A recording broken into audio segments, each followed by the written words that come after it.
Hello and welcome back to module number 9. In this module we are going to talk about database and we are going to talk about what is specifically MySQL, and we are going to learn about the connection that PHP can provide us when we have an example HTML form, or we like to sort or display what the database has in using PHP, something that HTML or JavaScript cannot provide us.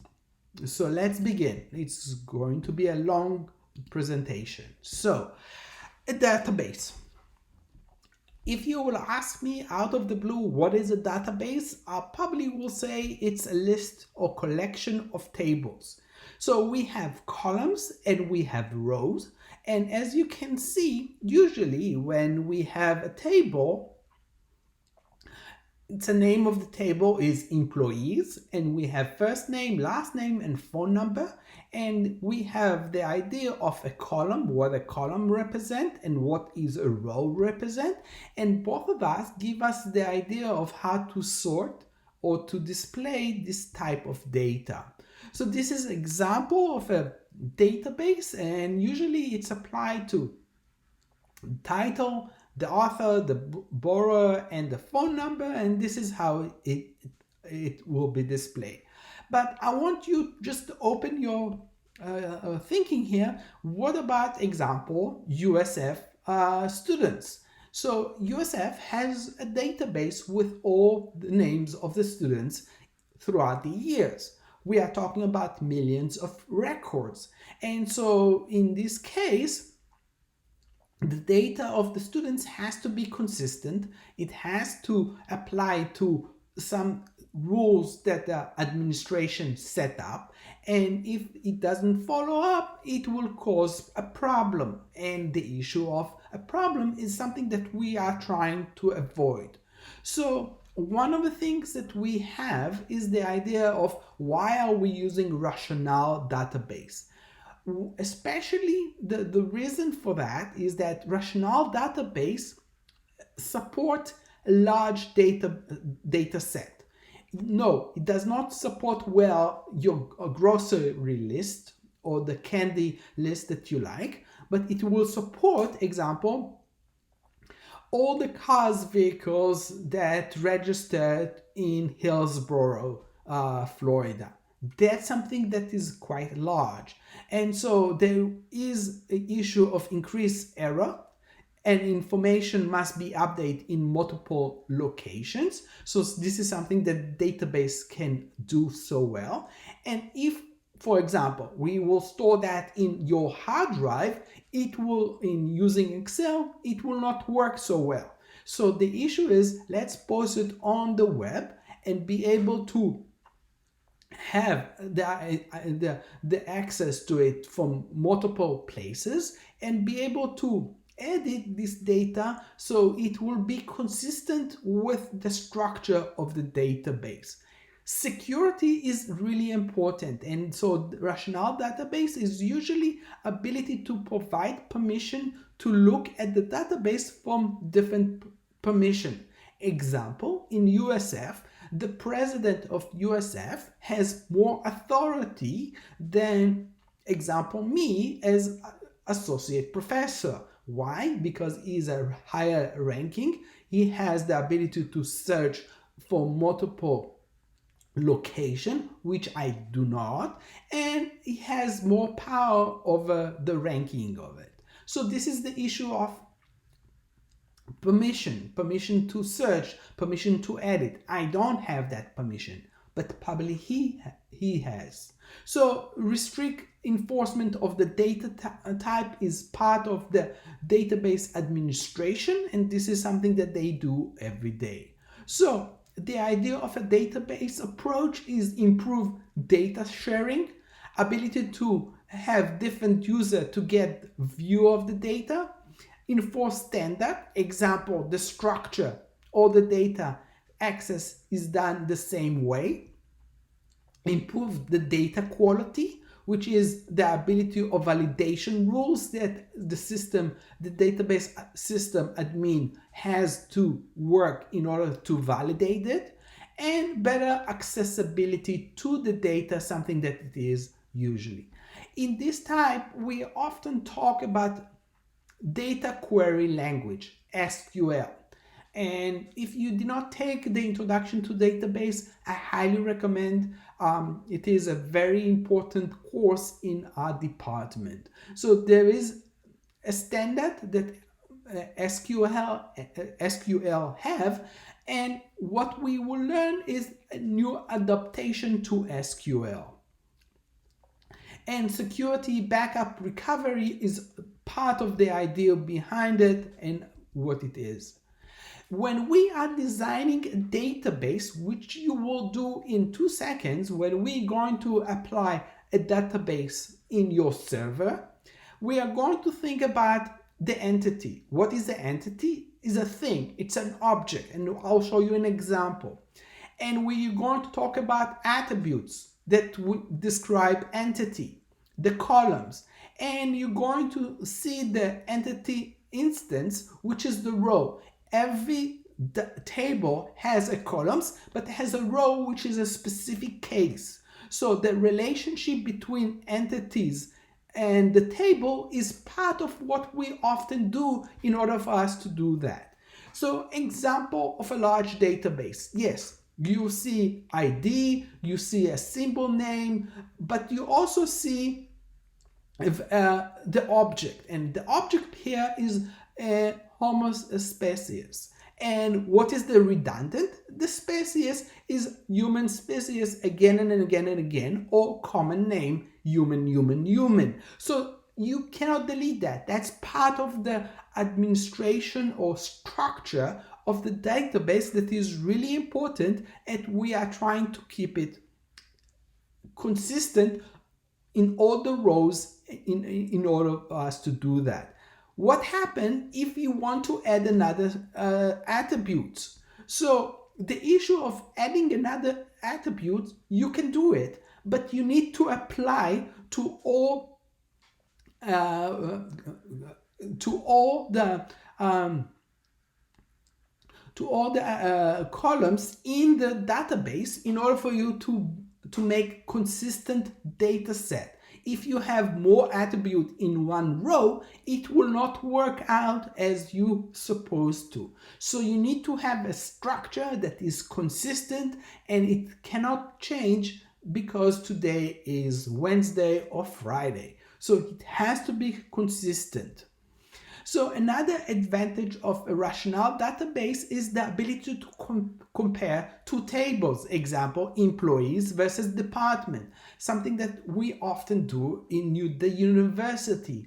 How many faculties are in each department? And if the department is big enough, they will have more employees than a small department. This is something that is ongoing debate, but is this in database? We're not talking who is have the right to it, but what exists in the database. That's what is important to us. So now to the issue of MySQL.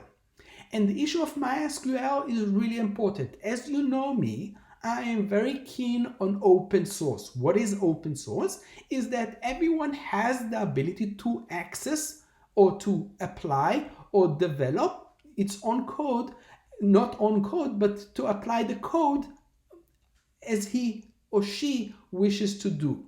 So the idea of open is very important, and you saw that in the application that we have been using. Example, FTP. Most of the FTP is open source, and compared to Adobe Cloud, which is not. You got access to Adobe Cloud because you are USF students. But if you were not, you probably had to pay in order for you to get access to it. So this is the idea of open source. So MySQL is database open, so everyone can use, and a lot of companies use it. And even the US Census Bureau use it in order for it to store this data. There's a lot of math about MySQL. One of them is that a lot of companies took MySQL, did adaptation to MySQL, and try to sell it as a different application. Yes, they can do it, they have the right because the law stands, but in reality, you don't need those companies, you can develop yourself, and this is something that is really important to the open source community. So there are three types of data, types of main types in MySQL: text, numbers, and datetime types. And we will talk about each one of them, and we will see that the MySQL provides more data types than just numeric or string. And each data type in MySQL can be determined by the following characteristics: the kind of value it represents, you will see that, you will experience it, the space that it takes, and whether the value are fixed or not, and does the value of the data can be indexed. One of the things that is really important is to provide index. So MySQL provides us the ability to narrow our data set to a specific type in order for us to create this amazing, fast online connection to the data. And so what type of data type in MySQL? Usually it is integer, floating point, and Boolean. So the data type also specifies the possible value for that type. So it operates that it performs the type and the way the value of the type are stored, and we will see that in 2 seconds. So the numeric types in MySQL, example, you can have a small integer, but you can also have a big integer. Example, and why is it so important? When you have a form, usually we are talking about yes or no, it's a small integer. But if you want to store, example, an essay, a big essay, you can have the option of double, which is floating point, or a big file, and allowed us to save it as in that database in order for us to do that. One of the most common type of database usually is known is, example, Shakespeare, all the work of Shakespeare. So Shakespeare, if you read them, is quite long, and so in order for us to save it as a database, in order for us to have the ability to do queries on his writing, this is something that we often apply in order for us to save it. So in this class, I will demonstrate MySQL database creation using the web server and cPanel to use it. So I hope you have access to it. Some of you are not, if you're not very familiar, we are going to use the website, and then we're going to open control panel in order for us to apply, and it will open up the Vista panel, also known as cPanel. And in this case, we are going to look at MySQL database. MySQL database allowed us to create a new table or to apply the database. One of the things that I want to highlight, and now this is really important, it will give us the MySQL DB name, which you need to copy. You will give us the username, the password, but also the MySQL host name, and we will apply that when we write the script in PHP to connect and receive the data. So let's create a new data set, and we will call it 1. So a database called 1 is going to be created,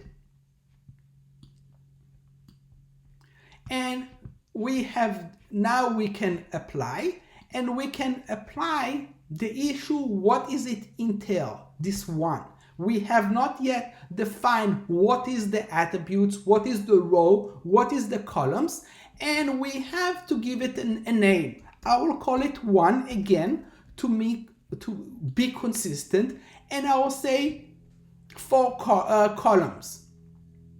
And he will open up and he will say to me, what is the first name you want to use? I will say username, and then family name, if I will know how to spell it correctly, and then age, and then income.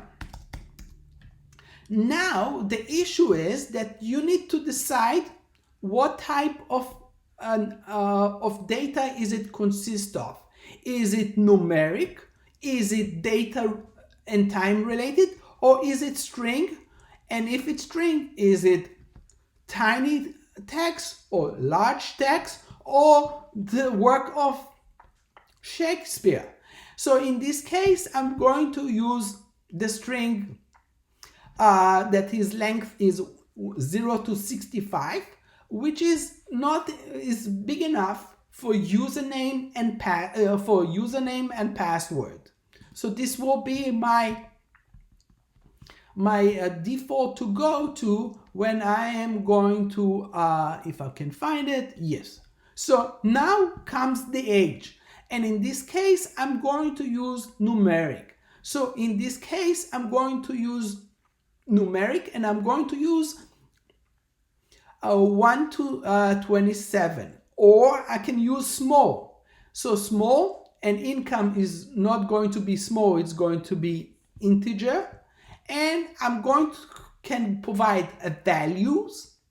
What is the scale that I am allowing? So example 2 to 10 and 2 to 25, and I'm going to say 1 to 99, and income from 10 to 10,000 or 1,000. And so this is a way for us to do that, and I'm going to save it. This is the purest way for us to save the file, and we did that. You can add comments, you have the ability to add more attributes, say, such example, the form, it can be ASCII in the form of the data set it's being used, and you can have the idea of attributes, and you can have no when it's no, and you can save it, and I'm going to save it. So basically I created a table, and in this table, as you can see, I cannot make it bigger, I'm sorry. Oh, okay, so here it is a bigger way. So I created a table, the table called the name of the application, and 1 is the name of the table, and in this case username is 1 to 10, there is no values, and family name is 2 to 25, and it's again no, and age is 1 to 19, and this is the code that I can use in order for me to retrieve this data and apply it when I apply to PHP, and this is the issue that I want you to do. So back to our presentation, just to make sure that everyone with me on that page. So you have my idea. I demonstrate the idea of how to apply it and how to define it, how to create. In this case, I used the previous class. In this case, I created new, I created what it is, and I gave it a length, and this is how it will display, and you can display or insert to see what it is entail when you go into my admin. Sorry, hold on a second. I'm going to back to my admin.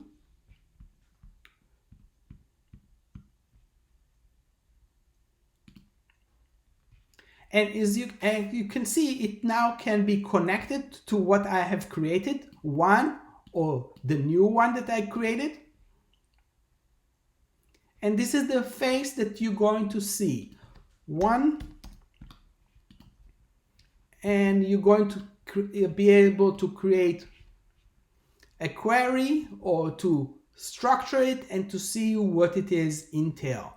So this is a short ability to do that. You can do an insert from here with MyAdmin, and you can just do a result of how it can be applied. Now the big questions. You succeeded, and I will provide you more demonstration from other people who demonstrated better than I do with 2 seconds. Demonstrate how to use MySQL, how to create a new file, how to do a query. But the issue for me is the idea of connection. And so in this case,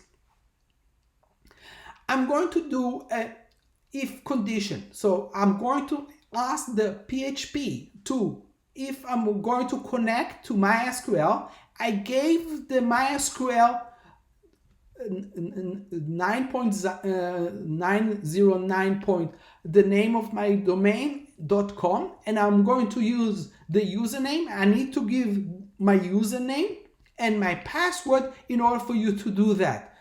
Just a note, if you need to know what is your password and username, this is your password, and this is the username and password that you need to enter in order for you to do that, and you'll be able to connect. So this is the idea of it.